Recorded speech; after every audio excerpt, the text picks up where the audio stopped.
Bismillahirrahmanirrahim. Assalamualaikum warahmatullahi wabarakatuh.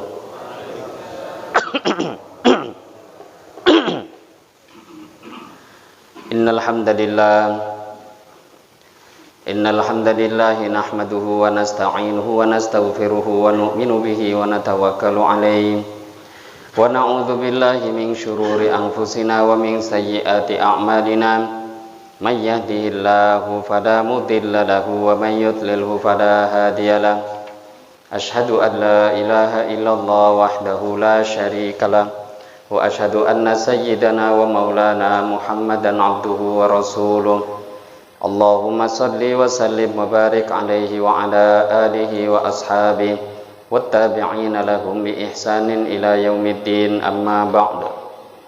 Faqad qala Allah subhanahu wa ta'ala fi kitabihil karim ba'da a'udzu billahi minasy syaithanir rajim fa idza dakhaltum buyutan fasallimu ala anfusikum tahiyatan min 'indillahi mubarakatan thayyibah. Wa qala an-nabiyyu sallallahu alaihi wasallam Qala an-nabiyyu sallallahu alaihi wasallam li Anas radhiyallahu anhu qala li Rasulullah sallallahu alaihi wasallam ya bunayya idza dakhalta ala ahlik fasallim yakun barakatan alaika wa ala ahli baitik atau kama qala Rasulullah sallallahu alaihi wasallam. Alhamdulillah. Hadirin bapak-bapak, ibu-ibu, jemaah salat subuh yang dimuliakan Allah Subhanahu wa taala. Pertama dan terutama sekali mari kita bersyukur pada Allah Subhanahu wa taala dengan mengucapkan alhamdulillahirabbil alamin. Bersolawat kita kepada Rasulullah sallallahu alaihi wasallam dengan mengucapkan Allahumma sholli ala sayyidina Muhammad wa ala ali sayyidina Muhammad. Bapak Ibu jemaah salat subuh yang dimuliakan Allah Subhanahu wa taala. Pertama dan terutama sekali mari kita bersyukur lagi dan lagi kepada Allah Subhanahu wa taala.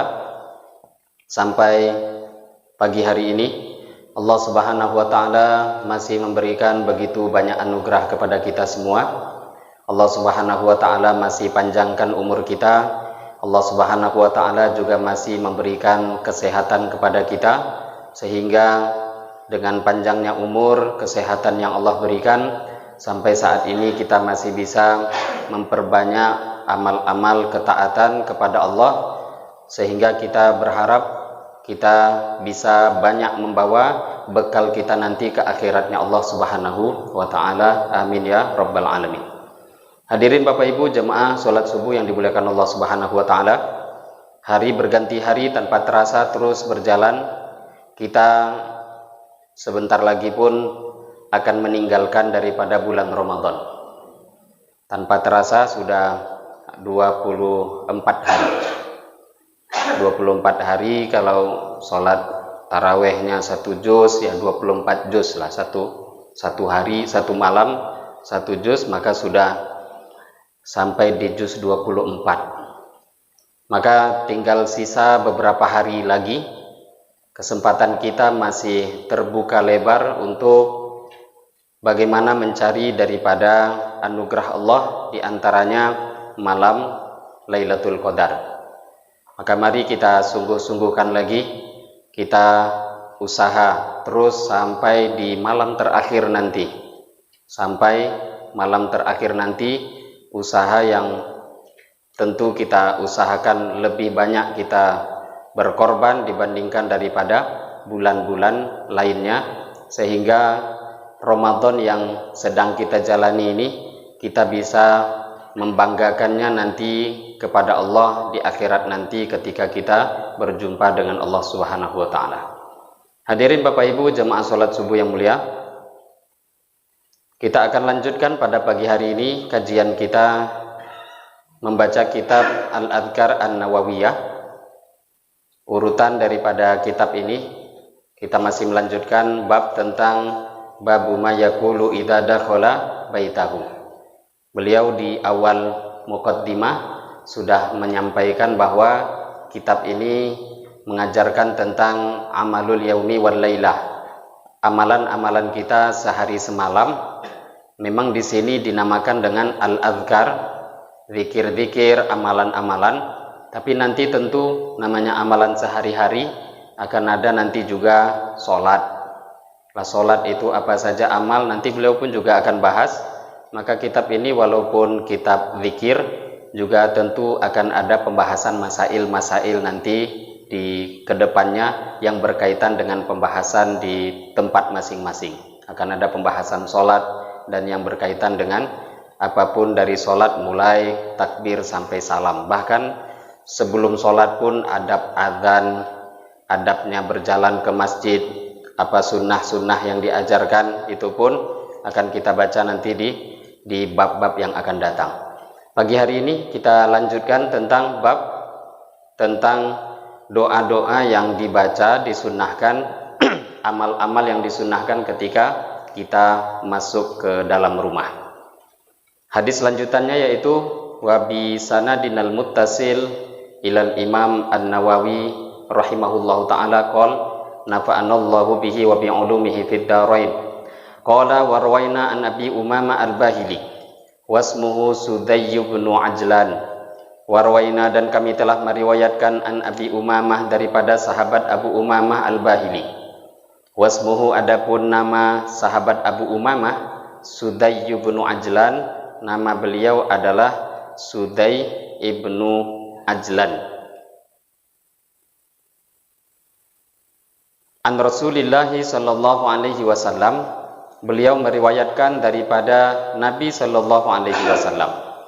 Qala, Nabi telah bersabda, salasatun, ada 3 orang, kulluhum, semuanya dari 3 jenis manusia ini, dhaminun, mereka ditanggung, dijamin, alallahi, oleh Allah azza wa jalla. 3 orang, 3 golongan yang ditanggung oleh Allah subhanahu wa ta'ala. Rajulun, yang pertama adalah orang, walaupun di sini rajul artinya laki-laki, tapi biasa dalam bahasa Arab yang dimaksud itu tentu laki-laki dan perempuan. Rajulun, yang itu yang pertama, seseorang, kharaja, yang dia keluar, ghazian, untuk berjuang, fi sabilillahi, berjuang angkat senjata di jalan Allah. Jadi namanya khuruj fi sabilillah, berjuang angkat senjata di jalan Allah azza wa jalla. Agama Islam bukan disebarkan dengan pedang, tidak, tapi namanya pemerintahan yang sempurna itu pastilah ada namanya pasukan perang. Walaupun zaman sekarang orang mengatakan Islam suka memerangi orang, suka begini dan begitu, tuduhan-tuduhan, ya terbukti mereka pun sekarang perang aja kerjanya. Jadi negara yang normal, yang sehat, itu mesti ada angkatan bersenjatanya untuk menjaga kehormatan satu negara. Maka perlu, inilah perbedaan di antara kita orang Islam dengan di luar Islam. Di zaman Nabi Shallallahu Alaihi Wasallam, ketika beliau mengangkat satu orang sahabat menjadi panglima perang, namanya Sayyidina Khalid ibnul Walid. Ketika berjumpa dengan musuh, Sayyidina Khalid ibnul Walid menawarkan satu kemuliaan. Kemuliaan ketika kalian masuk agama. Kalau punya agama, beriman pada Allah, mulia. Tapi kalau tidak, hina dunia juga hina di akhirat. Maka pada waktu itu, orang-orang musuh pun tidak mau. Maka Sayyidina Khalid malah diancam balik, kalau berani ya serang kami. Maka pada waktu itu Sayyidina Khalid mengatakan, bersama dengan kami ada orang-orang yang mencintai kematian, lebih cinta mati daripada kalian mencintai arak bir khomer yang kalian minum. Jadi orang-orang di luar Islam itu kan minuman arak itu jadi minuman yang luar biasa bagi mereka. Maka sahabat itu tidak ada yang takut dengan kematian, bukan cari mati, enggak. Mereka tahu kematian itu adalah tidak ada jalan pintu untuk berjumpa Allah kecuali kematian. Dan di dalam Islam itu bukan kematian yang dipandang, Seperti yang disampaikan oleh Sayyidah Aisyah radhiyallahu taala anha ketika bertanya pada Nabi, "Ya Rasulullah, bagaimana mungkin orang Islam itu kita bisa cinta kematian?" Dalam satu hadis, engkau pernah mengatakan, "Man ahabba liqa Allah, ahabballahu liqa'ahu, wa man kariha liqa Allah, karihallahu liqa'ahu." Siapa yang suka cinta jumpa Allah, Allah pun suka juga mau jumpa dengan dia. Siapa yang tidak suka jumpa dengan Allah, maka Allah pun juga nggak suka jumpa dengan dia. Maka kata Sayyidah Aisyah, "Ya Rasulullah, bagaimana mungkin orang itu cinta mati? Kan orang itu nggak akan mungkin. Walaupun iman itu kok ditanya suka mati? Enggak." Maka Nabi mengatakan, "Wahai Aisyah, maksudnya orang beriman itu bukan matinya yang dia sukai, tapi mereka menyukai keadaan kejadian yang terjadi selepas kematian." Kalau kematian itu dibayangkan dengan mata kita, itu semua nggak ada yang suka. Tapi orang beriman, mereka bukan melihat kematian yang nampak di depan mata, tidak. Tetapi yang mereka pahami, yang mereka bayangkan itu adalah percaya dengan apa yang Nabi sampaikan dengan kacamatanya Nabi, keadaan kejadian yang terjadi untuk orang beriman setelah kematian. Setelah membayangkan keadaan-keadaan setelah kematian yang akan dijumpai oleh orang beriman, dan yang tertinggi tentu berjumpa dengan Allah, melihat Allah, maka orang beriman langsung suka, cinta jumpa. Maka karena kecintaan seperti itu, kalau dia suka jumpa Allah, Allah pun juga akan suka berjumpa dengan dirinya. Nah, ini yang pertama, yaitu orang yang ditanggung, dhaminun 'alallah, dijamin oleh Allah. Sekarang BPJS saja punya, sudah senang hidup. Padahal ada BPJS bukan pun senang. Kenapa kamu senang? Ada BPJS katanya. Padahal ada BPJS pun katanya itu dijamin, ditanggung, susah juga. Tapi rasa senang tenangnya ada. Yang terbukti juga banyak susahnya. Lah sekarang orang yang seperti ini, yang jamin bukan pemerintah. Dhaminun 'alallah, yang nanggung itu Allah. Orang yang berjuang di jalan Allah Azza wa Jalla. Fahuwa dhaminun 'alallah, mereka akan ditanggung, dijamin oleh Allah Azza wa Jalla. Hatta yatawaffahu, sehingga mereka diwafatkan oleh Allah. Fayudkhilahu, kemudian Allah memasukkan dia al-jannata, ke dalam surga.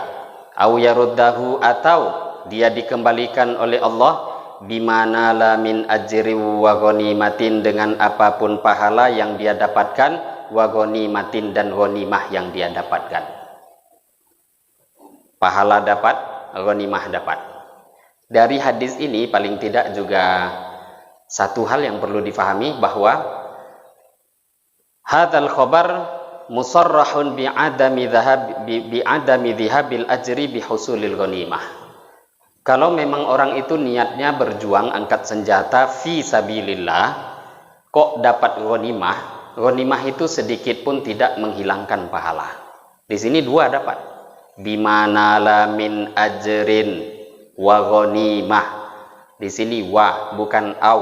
Wa itu artinya dan. Jadi maknanya bisa jadi dia pulang, kalau dia meninggal mati syahid jalan Allah, sudah Allah Subhanahu wa taala wafatkan, langsung masuk surga. Tapi kalau enggak pulang, ya berarti dia dapat pahala dan juga dapat ghanimah. Wow, dan bukan atau. Kalau atau kan satu yang dapat. Warajulun, yang kedua adalah orang. Roha, yang dia berangkat ilal masjidi, ke masjid. Fahuwa, maka dia dhaminun, dijamin alallahi, atas Allah Ta'ala.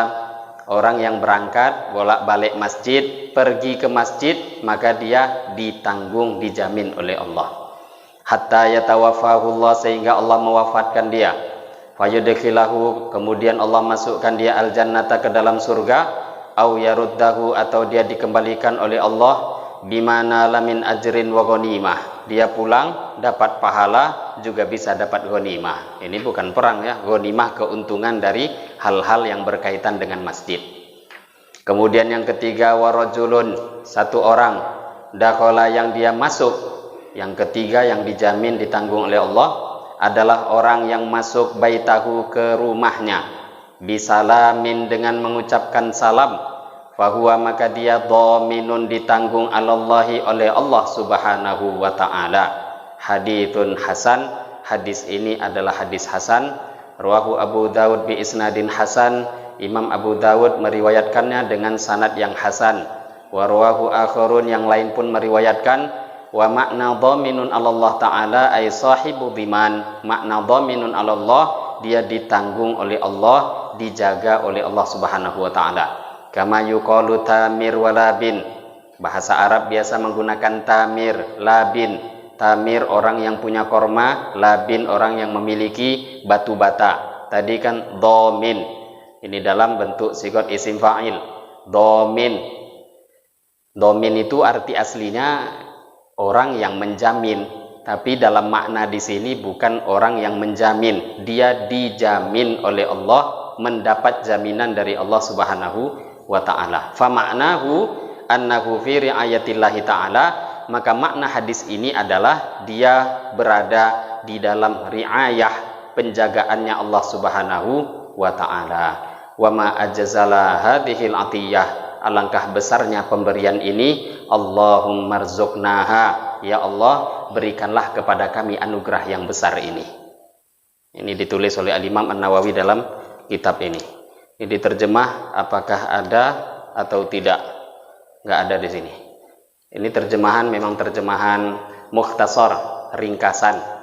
Jadi ada beberapa kitab, isi kitab yang asli di sini mungkin segi bahasa apa maknanya itu dihilangkan oleh penterjemah. Jadi di sini beliau mengajarkan jangan sampai salah faham, karena kan ada orang baru sedikit belajar bahasa Arab, wah ini salah ini lafadz hadisnya, harusnya bukan dhaminun tapi matmunun. Mungkin dia baru belajar bahasa Arab, ada isim fa'il, isim maf'ul, yang pas menurut dia matmun, padahal enggak.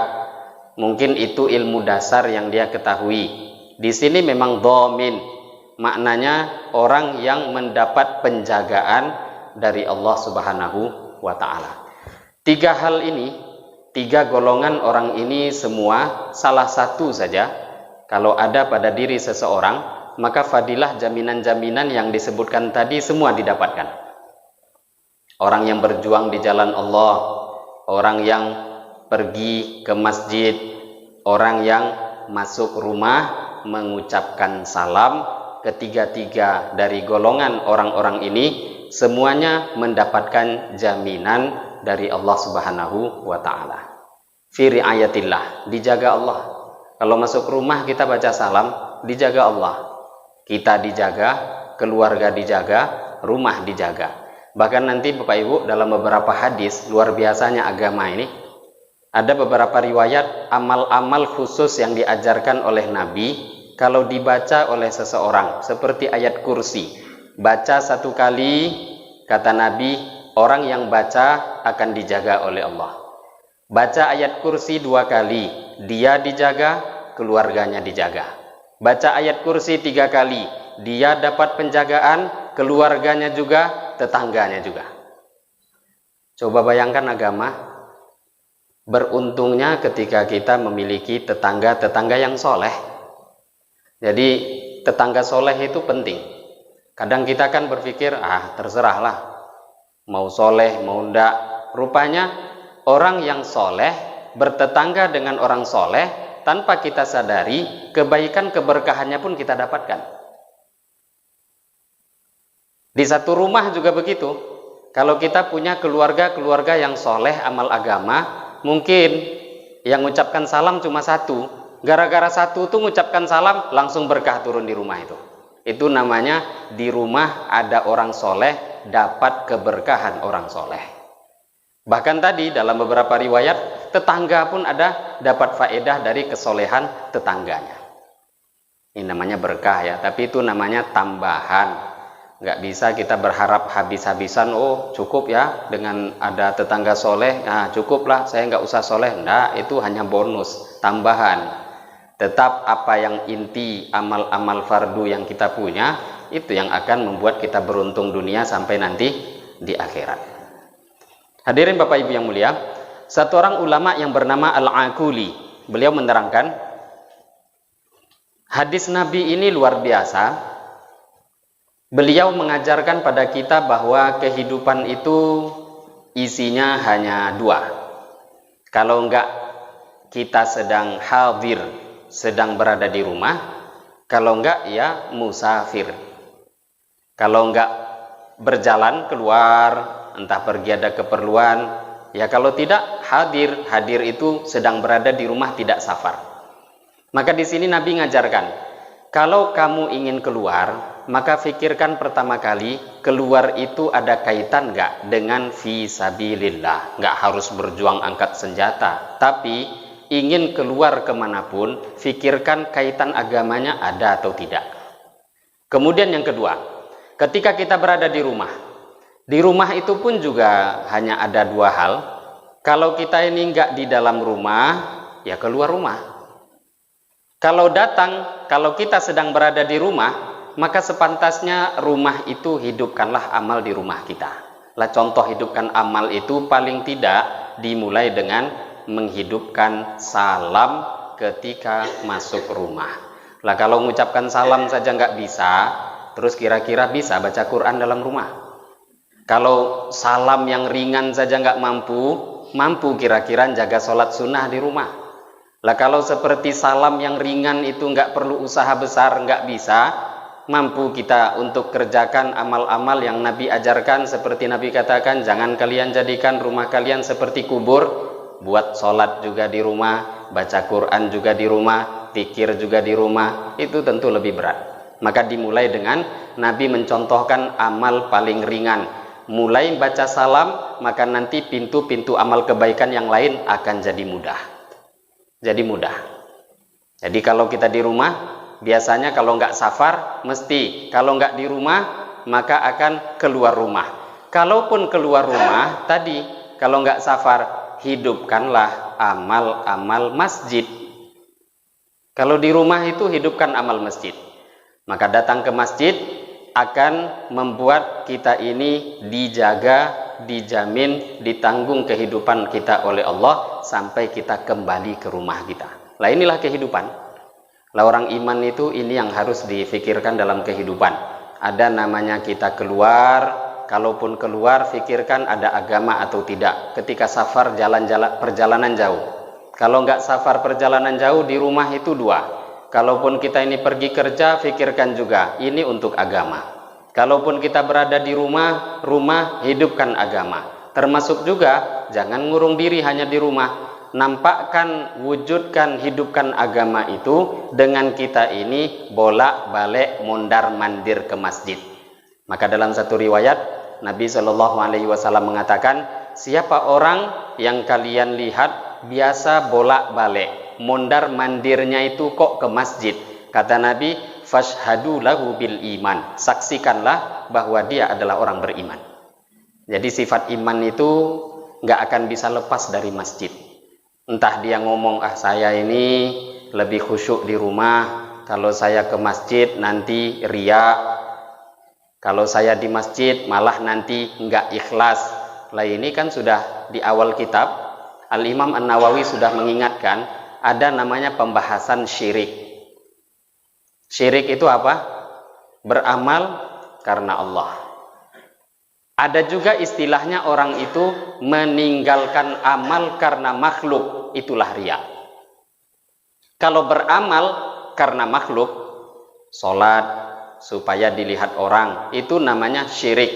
Tapi kalau meninggalkan amal karena orang, itu namanya riya. Jadi kalau ingin tahu riya itu apa? Kalau ada orang dia ninggalkan amal, tapi pemikiran dia itu karena saya ini nggak usahlah baca Quran, nanti dilihat orang. Ninggalkan baca Quran itulah yang dinamakan riya.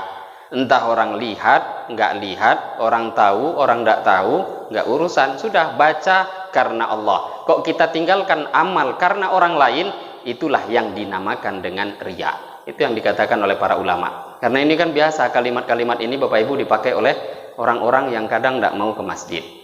Nah, saya ini kalau ke masjid ini nanti dikira sok soleh, dikira begini, jadi nggak usah lah.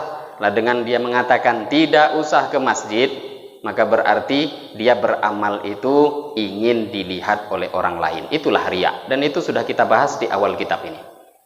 Maka berangkat ke masjid itu adalah untuk menampakkan agama.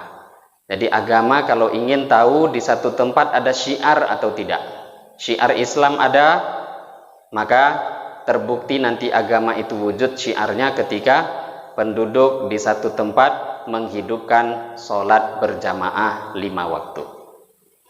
Warwaina, dan kami juga meriwayatkan an Jabir bin Abdullah, daripada sahabat Jabir bin Abdullah radhiyallahu anhu maqala, sahabat Jabir mengatakan, sami'tu, aku telah mendengar, an-nabiyya, Nabi sallallahu alaihi wasallam, yaqulu, beliau bersabda, idza dakhala, apabila masuk ar-rajulu, seseorang, baitahu, ke rumahnya. Apabila seseorang masuk rumah, fadzakarallah, kemudian dia zikir, ingat pada Allah, inda dukhulihi, ketika dia masuk rumah, wa inda ta'amihi, dan ketika dia makan, qala, maka akan berkata asyaitonu, setan, ke kawannya yang lain, la mabita, tidak ada tempat menginap, lakum, bagi kalian, wala asya'a, dan tidak ada makan malam bagi kalian. Kalau ada orang masuk rumah kok zikir ingat Allah, masuk rumah makan kok zikir nyebut nama Allah, maka setan mengatakan pada kawan-kawannya yang lain. Di sini kata para ulama, setan yang ngomong itu korin. Setiap kita manusia ada 2 korin. Ada korin baik, ada korin jahat. Itu disampaikan oleh Nabi, dan hadis ini ada dalam kitab Sahih Al-Bukhari. Bahkan sahabat waktu itu nanya, ya Rasulullah, engkau juga punya korin? Korin setan itu juga ada? Kata Nabi, iya, aku pun juga. Hanya saja aku diselamatkan. Ini kata Nabi. Ada 2 makna dalam lafaz itu, karena selamat itu kan dalam bahasa Arab itu Islam. Islam itu artinya selamat. Saya diselamatkan Allah dari korin yang jahat tadi. Makna yang kedua, iya, saya juga ada korin, kata Nabi, tapi korin setan itu masuk Islam. Nah, Islam itu artinya selamat, ya bisa jadi dia masuk Islam, atau yang kedua, Nabi diselamatkan walaupun setannya juga tetap jadi setan. Jadi Nabi saja tuh tetap ada korin, tapi Allah selamatkan beliau. Lah, yang berkata di sini qala syaitan, karena kan setan ada di setiap orang, malaikat yang baik itu juga ada, maka yang berkata di sini adalah korin setannya pada setan-setan lain. Orang ini masuk rumah, dia ingat Allah, dia zikir, kemudian dia makan, ingat Allah, dia baca bismillah, la mabita lakum wala asya, kalian gak bisa nginap di rumah ini, gak dapat jatah makan malam. Diejek sama kawannya, matilah kalian situ. Gak dapat. Nah, di sini maknanya wa idza dakhala, apabila dia masuk rumah, falam yadhkurillah, dan dia tidak berzikir pada Allah Ta'ala inda dukhulihi, ketika masuk rumah, qala, maka berkata asyaitonu, setan, pada kawannya yang lain, adraktumul mabit, adraktum, kalian telah mendapati al-mabita, tempat menginap. Wa idza lam yadhkurillah, apabila orang tadi tidak zikir pada Allah inda ta'amihi, ketika dia makan, qala, maka setan pun berkata pada kawannya, adraktumul mabita wal asya, kalian dapat tempat menginap dan juga dapat makan malam. Rawahu Muslim, hadis ini diriwayatkan oleh Imam Muslim fi sahihihi, dalam kitab sahihnya. Nah, di sini jelas bahwa hadisnya umum, masuk rumah zikir. Jadi masuk rumah di awal bab, bahkan dalam bab-bab kebaikan lainnya, itu Al-Imam An-Nawawi selalu mengingatkan, dalam semua amal kebaikan sunnah baca bismillah. Lah, dari hadis umum seperti ini. Karena kan tadi nggak disebut apapun. Zikir, ingat Allah. Sebenarnya apapun kalimat yang dia baca masuk rumah, entah bismillah, zikir yang lain, maka fadilah hadis ini dia dapatkan. Begitu juga ketika makan. Makan itu ingat Allah, minimal bismillah. Apalagi kalau dia ini tahu dengan doa-doa makan lainnya, itu tentu jauh lebih sempurna. Ketika masuk rumah, termasuk zikir. Zikir itu Bapak Ibu, zikir itu kita sudah ketahui yang terbaik. Tingkatan zikir tertinggi itu Quran. nggak ada yang lebih tinggi dari Quran. Tapi ketika ada kondisi-kondisi yang khusus diajarkan oleh Nabi, misalkan masuk masjid itu kan ada doa khusus, keluar masjid ada doa khusus, masuk WC, keluar WC, makan, selesai makan, dan lain sebagainya. Itu ada doa-doa yang diajarkan Nabi secara khusus. Maka ketika keadaan-keadaan khusus, maka zikir itulah yang terbaik, bahkan lebih baik daripada Al-Quran di waktu itu.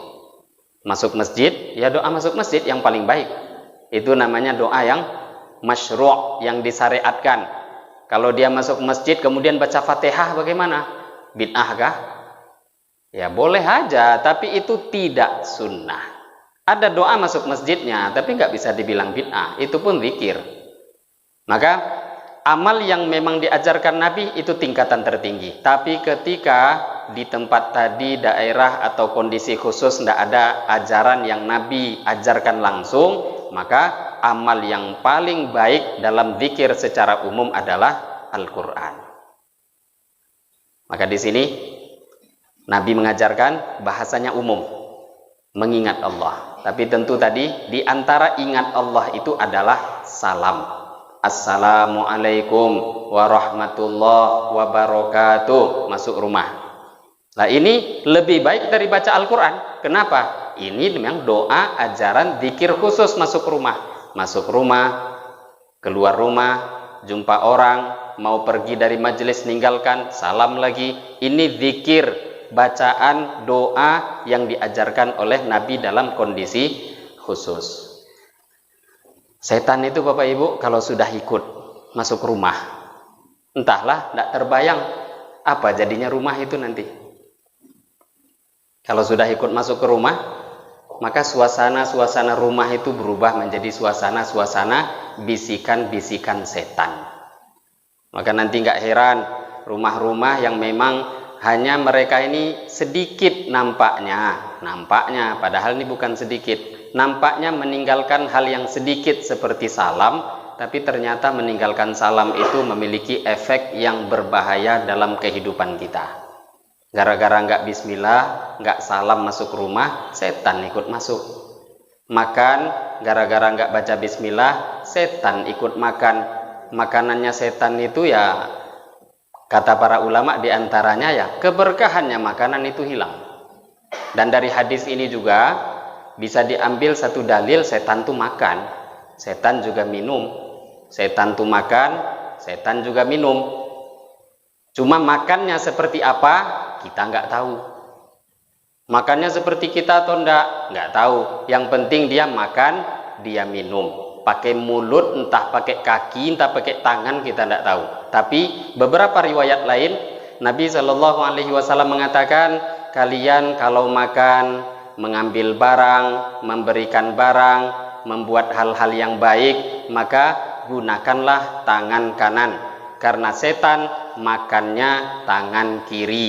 Nah, makan juga pakai tangan, tapi tangannya tangan kiri.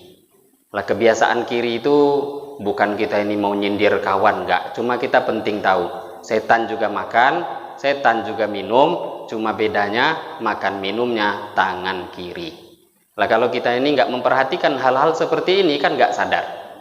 Makan pun nggak tahu mau kanan mau kiri, nah, terserah dia. Berarti memang kurang dalam memikirkan agama. Padahal sedikit dia usaha makan dengan tangan kanan, baca doa ketika makan, zikir ketika makan, makanan itu nggak akan ikut diganggu oleh setan. Akhirnya keberkahan terus ada. Setelah makan perut dia kenyang, ada tenaga, datang tenaga pun dihabiskan untuk amal-amal kebaikan. Itu namanya makanan yang berkah. Hadirin Bapak Ibu yang dimuliakan Allah Subhanahu wa taala, lah setan ini tadi dia juga punya anak yang banyak. Tapi kalau kawin atau enggak setan, para ulama ikhtilaf. Setan itu kawin enggak gitu. Para ulama ikhtilaf. Dalam kitab ini, syarah dalam kitab Al-Adhkar, di sini diterangkan satu orang ulama, namanya ulama tabi'in, nama beliau Sya'bi. Beliau ditanya, apakah setan itu punya istri? Maka kata Sya'bi, ya mungkin juga, kata beliau. Mungkin dia pernah nikah dulu, tapi saya nggak pernah menghadiri pernikahan setan. Jadi ini beliau mau ngasih tahu, entahlah punya istri apa enggak. Kalaupun pernah nikah, saya nggak diundang, kata beliau. Ini kan jawaban guyonan, bercanda, tapi memang nggak ada hadis yang nerangkan dia kawin apa enggak, siapa istrinya, siapa suaminya. Tapi kalau setan punya anak, memang iya. Banyak anak-anak daripada keturunan setan. Karena di dalam Al-Quran, secara jelas Allah Subhanahu wa Ta'ala mengatakan, afatattakhidunahu wa dzurriyyatahu awliya'a min duni. Apakah kalian menjadikan setan itu wa dzurriyyatahu, dan keturunan-keturunan setan auliya'a, kalian jadikan sebagai aulia, wali, penolong, min duni, selain aku? Apakah kalian jadikan setan dengan keturunannya itu sebagai penolong kalian? Tidak mau minta tolong pada aku, kata Allah. Kan itu ayat jelas, setan tuh punya keturunan, punya anak. Cuma istrinya nggak tahu ada apa enggak. Lah kalau nggak ada istri terus bagaimana? Ikhtalafal ulama. Maka dalam hal ini para ulama pun mereka sedikit ada ikhtilaf. Lah ini untuk sekedar pengetahuan ya Bapak Ibu. Mau tahu ya nggak apa-apa. Tapi kalau ditanya dalil Quran hadis yang jelas nggak akan jumpa. Bingung sendiri nanti. Tapi kan hal yang begini namanya ilmu. Setan itu punya anak. Dalam beberapa kitab para ulama, bahkan dalam kitab tafsir, itu diterangkan setan itu punya 9 anak. 9 anak ini memiliki tugas-tugas tersendiri. Jadi ada tugas-tugas khusus. Dalam satu hadis, dan hadis ini sahih, yang diriwayatkan oleh Imam Muslim rahimahullahu ta'ala, Nabi SAW bersabda, diriwayatkan oleh sahabat Jabir, kata Nabi, inna iblis yada'u arsyahu 'alal ma'. Iblis itu punya singgasana tuh di atas laut. Tsumma yab'atsu, kemudian iblis, pimpinannya setan tuh iblis, dia mengirimkan pasukan-pasukannya ke seluruh negeri. Fayaftinunan nas, kerjanya membuat fitnah di kalangan manusia. Jadi setiap hari itu di istana iblis itu ada kerjaan itu. Kirim, pasukan dikirim kemana-mana. Tujuannya merusak manusia. Fa'adnahum minhum manzilatan a'dhamuhum fitnatan. Maka iblis itu mereka menyebarkan fitnah-fitnah di mana-mana. Setelah selesai nyebar fitnah, ngerusak orang, balik lagi laporan kepada komandan. Fayaji'u ahaduhum, maka salah satu anak-anak buahnya iblis pun datang, kemudian lapor, fa'altu kada wa kada, fayaqulu ma sana'ta syai'an. Maka anak buahnya pun mengatakan, saya sudah buat begini, ada orang mencuri, ada orang buat ini, ada orang buat itu, saya bujuk, akhirnya dia menipu. Maka kata komandannya, ma sana'ta syai'an, kerjaan kamu kok cuma kecil begitu, tidak buat apa-apa kamu. Jadi komandan memang begitu kerjanya. Tsumma yaji'u ahaduhum, maka datang lagi yang lain, fayaqulu ma taraktuhu hatta farraqtu bainahu wa baina imra'atihi. Maka satu iblis pun datang. Tapi iblis ini biasa aja, nggak nampak hebat dibanding kawan. Maka dia katakan, aku sudah usaha mendekati satu orang, dan aku bujuk, aku rayu dia, sehingga akhirnya farraqtu bainahu wa baina imra'atihi. Akhirnya aku bisa sukses memisahkan, menceraikan antara dia dengan istrinya. Faqala fayudnihi minhu wa yaqulu ni'ma anta. Maka kemudian iblis, komandannya pun mengatakan, sini maju. Ni'ma anta, engkau yang terbaik di kalangan yang lainnya. Nah, dari hadis ini kita bisa ketahui, kerjaan iblis paling sukses itu menceraikan orang satu sama lain. Zina itu besar itu Bapak Ibu. Mencuri juga, membunuh orang juga, menipu itu pun dosa juga. Dan itu rata-rata dosa besar semua. Tapi nggak sadar kita ini orang-orang Islam, ternyata ada yang lebih berbahaya, dan itu disukai oleh iblis. Sangat disukai, perceraian antara suami dengan istri. Lah saking senangnya, ini dalam riwayat Imam Muslim. Saking senangnya, akhirnya mereka pun anak buahnya tadi itu pun datang. Bahkan di dalam riwayat qalal a'mash arahu qala fayaltazimuhu. A'mash yang meriwayatkan hadis ini mengatakan, aku pun kira Nabi pada waktu itu mengatakan komandannya tadi mendekatkan itu, komandan iblis, bukan hanya cuma panggil sini sini dekat, enggak, sampai yaltazimuhu, dipeluk erat-erat itu anak buahnya. Ada komandan sampai meluk anak buahnya? Ada. Kalau enggak itu bukan amal yang paling dicintai iblis, itu komandannya enggak akan senang sampai seperti itu. Nah, iblis itu kerjaannya seperti itu, ada mengirim beberapa pasukan-pasukan. Jadi iblis Bapak Ibu punya beberapa keturunan. Nah, di antara nama anak-anak keturunan iblis yang nanti itu akan dibagi menjadi tugas-tugas mereka. Dalam beberapa kitab diterangkan oleh para ulama, iblis memiliki 9 anak. Dan setiap anak itu memiliki nama tersendiri dan juga punya pekerjaan tersendiri. Di antara anak-anak iblis itu ada namanya Khinzib. Khinzib itu nama iblis ya, setan. Kerjaannya apa?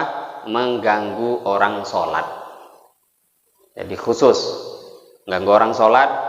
Kadang dia sudah sholat ini, bukan mengganggu orang supaya tidak sholat, sudah sholat tapi diganggu sampai akhirnya nggak sadar. Ini udah Fatihah belum ya? Ini rokaat kedua apa ketiga ya? Nah, itu namanya diganggu oleh setan, namanya Khinzib. Yang kedua, di antara keturunan iblis itu bernama Al-Walahan, dan ini ada dalam beberapa riwayat hadis termasuk dalam kitab Sunan At-Tirmidzi. Nabi Shallallahu Alaihi Wasallam bersabda, ittaku, takutlah kalian dengan was-was yang ada disebabkan oleh air. Jadi orang tuh kalau wudhu mesti was-was. Takutlah, jauhilah yang membuat was-wasnya air, karena ada setan khusus kata Nabi yang bernama Al-Walahan. Nah, jadi ada setan lagi namanya Walahan, tukang membuat orang was-was. Sudah dibasuh 3 kali masih kurang, jadi 4. 4 sudah 5. 5 nak 6. Ini tadi niat apa enggak? Bismillah, bismillah, bismillah. 10 kali. Bismillah bagus. Sekali cukup lah. Kok 2 kali? Nah, itu bermasalah itu. Kok 3 kali? Maka di dalam kitab Sunan Tirmidzi sendiri, Al-Imam At-Tirmidzi menukil satu riwayat dari Imam Ahmad. Apa kata Imam Ahmad? La yazidu ala thalath illa rajulun mubtala. Ini kata Imam Ahmad, tidaklah seseorang itu kok berwudunya itu membasuhnya lebih dari 3 kali, illa rajulun mubtala, kecuali pasti ini orang punya penyakit was-was dari setan. Jadi ingin tahu saya ini ada was-was apa enggak? Wudunya lebih enggak dari 3? Kalau wudunya lebih dari 3, itu sering diganggu walahan. Dia nggak tahu ada walahan, walahan tahu ada dia. Maka jangan kita ini mengikuti bisikan-bisikan setan itu. Kok 3 kali pasti sudah betul itu wudunya. Tapi kalau sampai 4 kali, 5 kali, Nabi bersabda dalam satu hadis, Nabi berwudu, maka Nabi membasuh semua anggota tubuh itu 3 kali. Wajah, tangan, semua. Selesai berwudu kata Nabi, hakadzal wudu, seperti inilah caranya wudu. Faman asaa, barang siapa yang dia ini buruk membuat wudunya, nggak niru seperti ini, atau kata Nabi kok ditambah, faqad asaa wa adlama, maka dia telah berbuat buruk dan zolim. Nabi ngajarkan 3, kok lebih itu buruk dan zolim. Dan memang benar, Imam Ahmad juga katakan seperti itu. Saya nggak lihat kok orang berwudunya lebih dari 3 kali, kecuali itu rajulun mubtala, kecuali itu orang pasti terkena penyakit was-was. Was-was itu harus dilawan.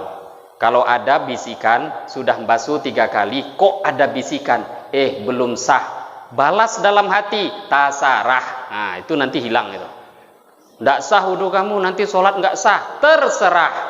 Orang udah wudu kok. Beda kalau dia basuhnya 1 kali.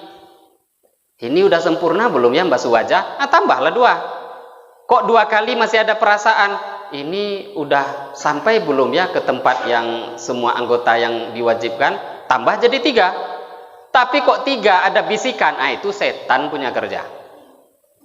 Tidak bisa diikuti. Kalau 1 jadi 2, 2 jadi 3, itu sunnah. Tapi kalau 3 jadi 4, itu namanya rojulun mubtala, orang yang terkena penyakit was-was. Lah ini kerjaan setan namanya walahan. Baru 2, anaknya 9, jam sudah hampir habis. Ini sekedar kenal dengan setan nih. Tapi kalau nggak kenal, kita saja Bapak Ibu kadang membahas kayak begini, ada orang mengatakan apa lah ini kok pembahasan nama-nama setan. Kita sendiri tahu kalau ada polisi itu kan juga ada pasukan khususnya. Bukan satu kerjaan, ada polisi lalu lintas.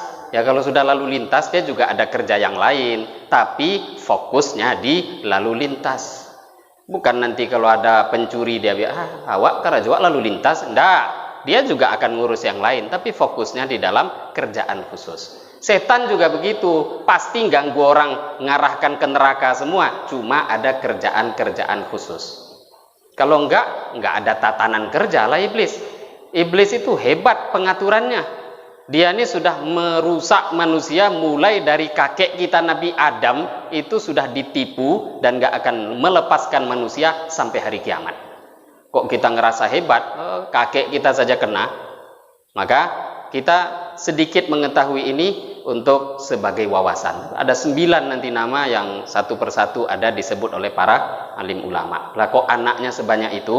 Bahkan dalam beberapa pendapat para ulama, iblis itu punya anak bukan 9 ya, ribuan. Cuma dari ribuan itu nanti bercabang-cabang kerjanya. Dan tadi sedikit tambahan pengetahuan lagi, iblis itu punya istri apa enggak? Anaknya aja yang dibahas punya istri enggak? Para ulama ikhtilaf. Sebagian ulama mengatakan iya. Lah terus kalau ada istrinya siapa? Maka kata para ulama, sebagian ulama lain mengatakan istrinya iblis itu ular. Kok ular ya? Dulu kalau kita buka kitab tafsir, maka nanti diterangkan, dulu di surga itu ada penjaganya. Di tafsir ya. Maka di penjaganya surga itu, iblis kan sudah diusir dari surga. Lah kok sudah diusir bisa masuk? Kok bisa ganggu Nabi Adam? Lah ternyata penjaga surganya itu disogok sama iblis. Nah, kerjaan dari dulu nyogok-menyogok. Akhirnya masuklah ke surga. Ternyata yang jaga itu memang makhluk yang namanya ular tadi. Ular pun kena hukum. Punya tangan, punya kaki ya dipotong. Sampai ke dunia tidak punya lagi kaki. Lah, ular inilah yang kata para ulama, sebagian ulama mengatakan istrinya itu ya ular ini.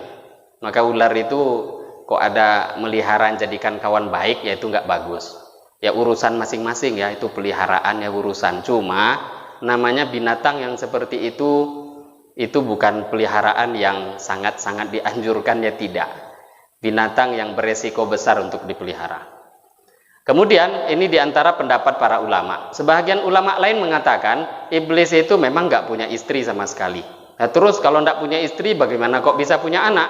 Maka kata para ulama, naqalal Qurtubi, Al-Imam Al-Qurtubi, ini ulama tafsir kita. Dalam kitab tafsir Al-Qurtubi, beliau mengatakan innalahu fi fakhidihil yumna dzakaron wa fi fakhidihil yusra farjan. Iblis itu nggak punya istri. Cuma Allah jadikan di paha kanannya itu zakar, di paha kirinya itu farji. Zakar itu kemaluan laki-laki, farji kemaluan perempuan. Paha kanannya zakar, paha kirinya farji. Itu iblisnya sendiri ya, tapi nanti di paha kanannya zakar, di paha kirinya farji. Fayato'a bi ihdakumal ukhra. Maka kemudian dia pun akan memasukkan satu ke tempat yang lain. Nah itulah kerjanya iblis. Tidak terbayang bagaimana, ya nggak usah dibayangkan. Maka dari situ kata para ulama, fayakhruju, maka akhirnya keluarlah lahu dari hasil yang dia kerjakan tadi, kulla yaumin asyra baydat, bukan terlahir ya, keluarlah 10 telur. Jadi bukan beranak dia, bertelur. Ini pendapat para ulama. Keluarlah 10 telur, yakhruju min kullin sab'una syaitanan. Dari 10 telur itu setiap satu telur lahirlah 70 ekor setan. Karena dia telur tuh 70 ekor lagi kan. Nah, ini beberapa pendapat para ulama, tapi ini kan tidak termasuk rukun iman ya.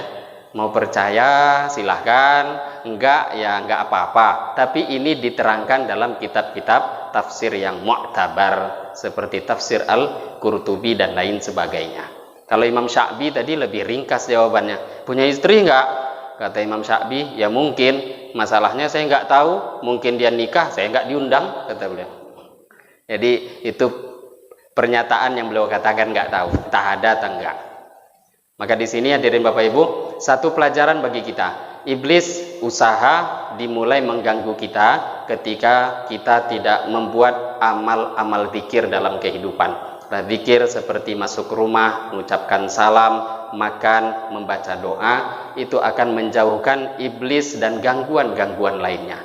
Nah, kalau di rumah itu kita tidak mau baca doa, tidak mau membaca salam, na'udzubillah, kalau sudah masuk iblis, lah usaha dia yang terbesar tadi sudah kita dengarkan dalam hadis riwayat Imam Muslim, kerjaannya itu menceraikan suami istri. Nah, itu termasuk diantara kalau kita ini nggak ngamalkan hal-hal seperti ini, maka hal-hal yang dibanggakan, yang dicari-cari oleh iblis itu pun akan mudah mereka kerjakan. Nah, ini mungkin 2 hadis yang bisa kita bahas pada pagi hari ini. Nanggung satu kita baca.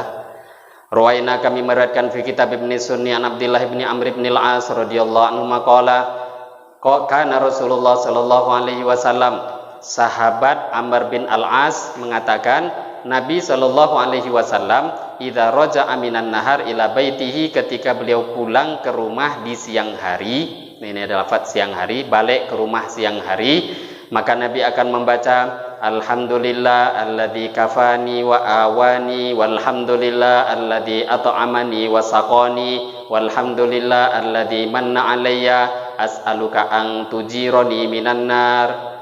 Ini doa Nabi ketika pulang ke rumah di siang hari. Tapi hadis ini dhaif.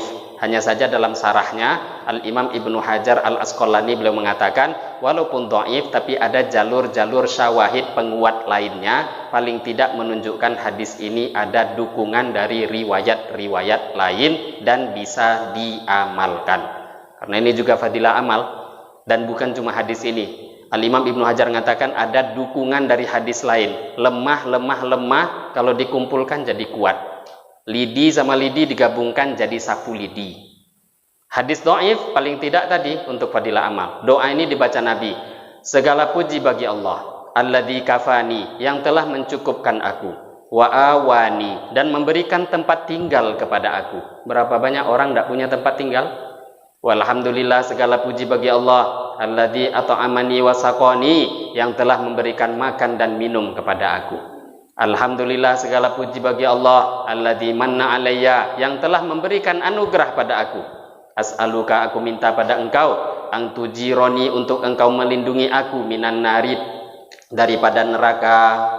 Ini doa Nabi masuk ke rumah siang hari. Warwaina, dan kami meriwayatkan fi Muwatta'i Malik, dalam kitab Muwatta'nya Imam Malik, annahu balaghahu, telah sampai, kata beliau, telah sampai kepada beliau kabar, annahu, bahwasanya yustahabbu, disunnahkan, idza dakhala baitan, ketika seseorang masuk ke rumah ghairu maskunin, yang tidak ditempati, rumahnya kosong, tidak ada orang, ayyakula, sunnah untuk dia membaca assalamu alaina wa ala ibadillahis salihin. Masuk rumah assalamualaikum warahmatullah, itu kalau ada orang. Tapi kalau kosong, tidak ada orang, pulang kampung lama, besok 10 hari, 15 hari ditinggal, balik ke rumah, tidak ada orang, assalamu alaina wa ala ibadillahis salihin. Salam semoga Allah berikan kepada kita semua. Wa ala ibadillahis salihin, dan semoga juga salam Allah berikan kepada hamba-hamba Allah yang soleh. Nah, ini salam ini luar biasa. Dulu nih penutup, sebelum kita tutup, Imam Syafi'i itu pernah ingin dihukum oleh khalifah di zaman itu. Imam Ahmad bin Hambal dicambuk sampai disiksa segala macam. Imam Syafi'i juga sempat hampir disiksa oleh pemerintahan di zaman itu. Maka ketika sampai dipanggil oleh khalifah, pertama kali yang diucapkan oleh Imam Syafi'i waktu itu adalah Assalamualaikum. Maka khalifah pun jawab salam. Ketika sudah selesai jawab salam, beliau pun singkat cerita entah apa mau dihukum. Maka kata Imam Syafi'i, hai khalifah, apakah engkau mau menghukum saya, orang yang dijamin Allah? Engkau tadi, saya datang ucapkan salam. Dan engkau pun ketika aku datang, engkau jawab salamku. Dan engkau katakan, semoga keselamatan atas engkau, wahai Syafi'i. Engkau katakan aku selamat, terus mau dihukum. Maka akhirnya khalifah pun terdiam. Oh iya ya, nah udahlah pergi, kata khalifah. Jadi Bapak Ibu, kita kalau ingin menghindari keburukan seseorang, sebenarnya di antara caranya sebenarnya sering-sering ucapkan salam. Kalau kita ini entah kok nengok di jalan tuh ada orang nampak nggak beres, salam pada dia. Preman-preman tuh kalau disalami, dan ini kerjaan kawan-kawan tablik itu sering tuh. Coba, kita takut dengan preman. Kenapa orang-orang itu kok berani datangi preman? Masalahnya cuma satu, salam itu disebar. Ketika mereka menjawab salam, hati mereka dilembutkan Allah. Lah kita nggak mau jawab salam, kita nggak mau juga nyebar salam. Akhirnya hati kita keras, orang pun juga nggak dapat kebaikan kita. Nah ini Imam Syafi'i itu yang beliau buat. Nampaknya remeh, ringan, tapi ternyata hal-hal yang ringan itu tadi ada efek kebaikan yang besar. Entah itu keuntungan dunia yang sebenarnya tidak dapat pun yang nggak terlalu rugi, tapi kan kita hidup di dunia, keuntungan-keuntungan dunia seperti ini pun perlu kita pelajari. Jadi mengucapkan salam sebenarnya itu untuk keamanan diri kita sendiri, termasuk masuk rumah tadi nggak ada orang, kosong, semoga Allah berikan keselamatan kepada saya. Assalamu alaina, karena nggak ada orang yang mau disalami di dalam, ya saya lah yang minta selamat kan itu. Assalamu alaina wa ala ibadillahis sholihin. Maka ini diantara beberapa ajaran-ajaran sunnah yang diajarkan ketika masuk rumah. Demikian mungkin hadirin Bapak Ibu yang bisa kita bahas pada pagi hari ini. Nampaknya nggak usah ada sesi tanya jawab ya. Ada? Tapi ini kajian terakhir Pak ya. Masih ada? Ya ini terakhir nih. Ada Bu? Silakan. Kalau yang ada keperluan mungkin nggak apa-apa tinggalkan majelis. Silakan Bu. Waalaikumsalam warahmatullahi wabarakatuh.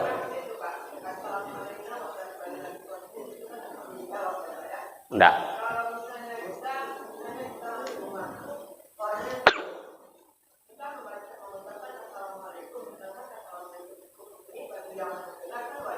Ya. Masuk rumah selagi kita yakin tahu di dalam ada orang, maka salamnya tetap assalamu alaikum. Jadi agama itu ada perintah untuk kita, ada perintah untuk orang. Yang ditanyakan tadi, lah orangnya ada, tapi tidur. Lah kita kan tidur apa enggak ini kalau memang kita yakin dia tidur, tetap assalamualaikum. Nah tentu namanya dia tidur, dia kan nggak wajib menjawab. Kewajiban itu gugur untuk dia, namanya dia tidur.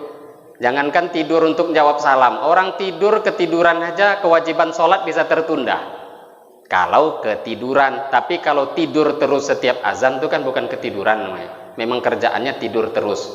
Jadi tetap kalau memang ada orang di dalam, maka ucapkan salam seperti salam itu tadi. Di sini hadisnya ghairu maskun, yang memang rumah kita masuk nggak ada orangnya.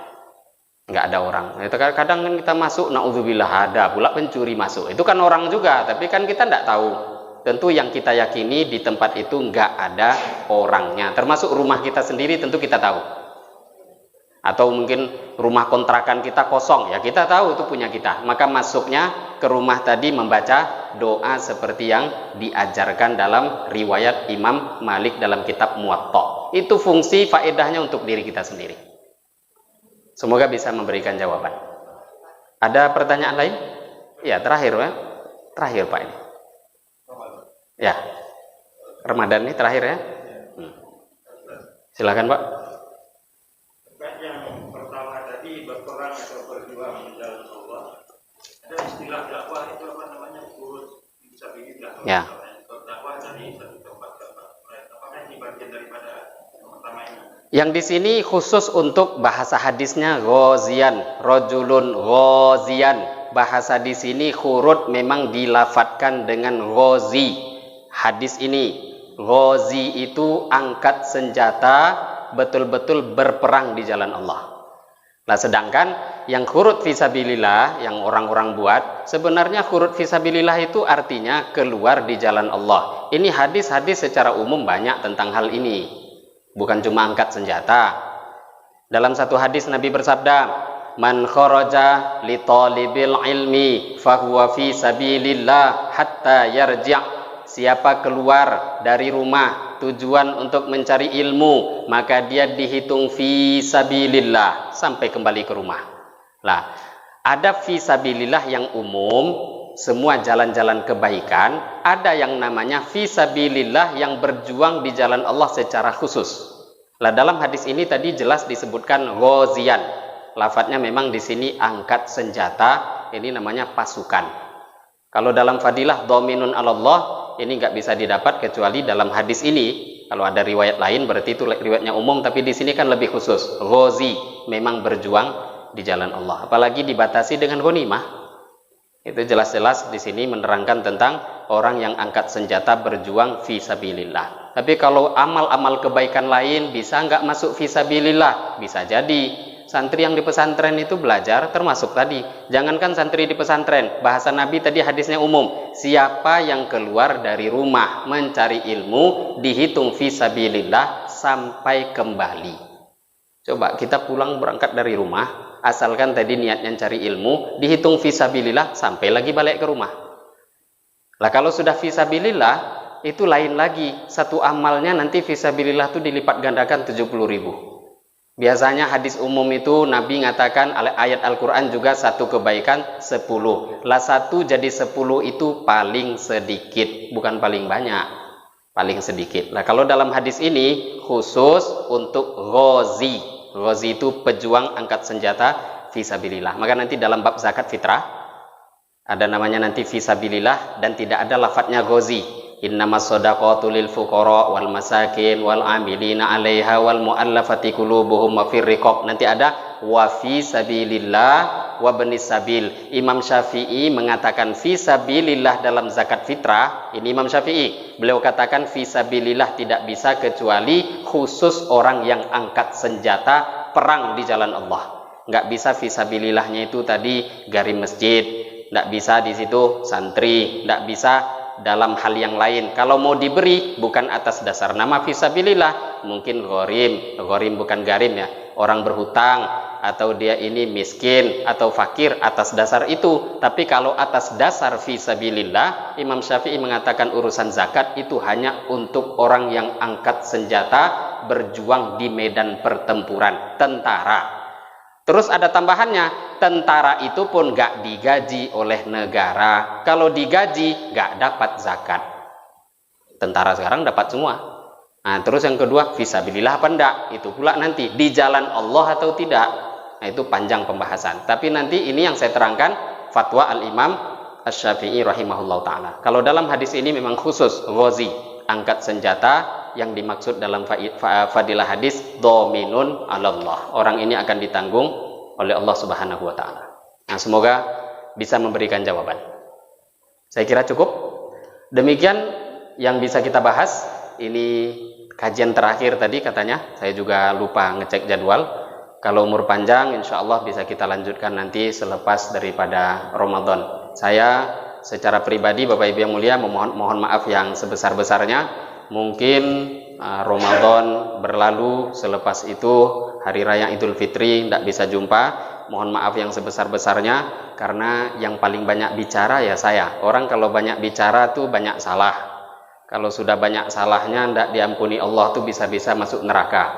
Mungkin ada ucapan yang saya ucapkan yang tidak berkenan di dalam hati atau menyinggung perasaan dan lain sebagainya. Saya secara pribadi mohon maaf yang sebesar-besarnya dan semoga juga diampuni oleh Allah Subhanahu wa taala. Demikian mungkin lebih kurangnya mohon maaf. Wabillahi taufiq wal hidayah. Wassalamualaikum warahmatullahi wabarakatuh.